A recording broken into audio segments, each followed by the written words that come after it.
Xi Jinping, the General Secretary of the Chinese Communist Party, recently emphasized the idea of internal economic circulation, meaning having domestic sectors provide all the goods needed for Chinese consumption, from raw materials to manufacturing. This sparked public concern. Experts believe that the majority of people in China have limited income and purchasing power, and if the CCP wants to emphasize on domestic circulation to save its economy, then China may return to the state of closure from 40 years ago.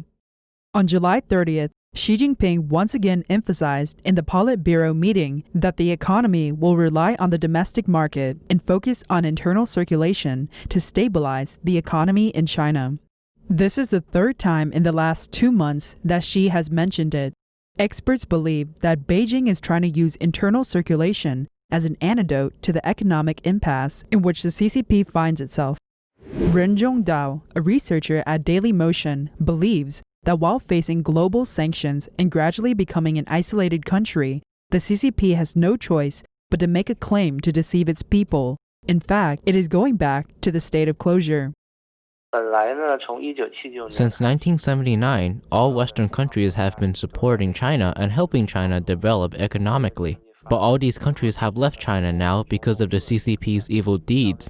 The CCP has no other choice but to bluff, saying that they will survive by having internal economic circulation and internal consumer markets. The main reason is that China is now the enemy of the United States and the free world, and it has no moral values. The Western countries are worried that China will become another North Korea. You see, North Korea is a small country, but it is a huge pain to the free world. If China becomes like North Korea, it will bring disasters to the world. So there's got to be some kind of sanctions against China. In 1988, former General Secretary of the CCP, Zhao Ziyang, proposed a strategy to develop the coastal economy. He proposed to place the two ends of production, namely the sourcing of raw materials and the sale of products, mainly on the international market.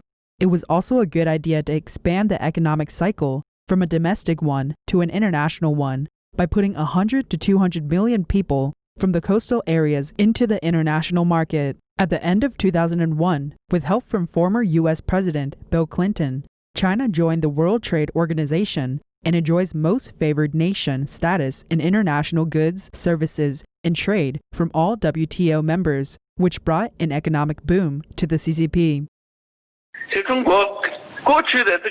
China's achievements in the past 20 years are not due to the greatness and glory of this party, but to China's admission in the WTO.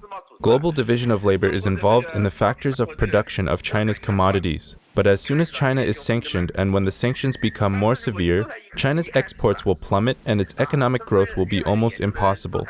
So this internal circulation he is talking about is the anticipation that the world is going to impose comprehensive sanctions on China. Chinese finance scholar He Junqiao indicated that the CCP's so-called internal circulation really means that they are prepared to learn from North Korea and Cuba. From the information released, the CCP is indeed trying to sustain itself amidst the blockage of the West. It will sustain itself for a few years, and in a worst-case scenario, it will learn from North Korea and Cuba. China's economy and employment heavily relies on exports. On June 28th, the Premier of China, Li Keqiang, admitted in a meeting with government officials and enterprise executives that the foreign trade environment is still grave and complex, and it is necessary to help large enterprises solve foreign trade problems in order to stabilize employment. He also warned in the meeting that development behind closed doors is not going to work. Ren Zhongdao indicated that although there are 1.4 billion Chinese people, they do not have enough purchasing power. If there is no foreign trade, China's internal circulation will become a dead circulation. Coupled with economic depression and massive unemployment, the Chinese people, who are impoverished by the CCP, will also lose their desire to consume. The citizens will not want to consume and will be afraid of spending money. Their financial situation is not great. They face unemployment and have large debt and mortgages. When the consumer markets are not active, the so-called internal circulation will not work. In May, Li Keqiang said that 600 million Chinese people earn only 1,000 yuan, $143 a month. Experts believe that it is almost impossible to rely on such income to sustain internal consumption and resolve economic dilemmas.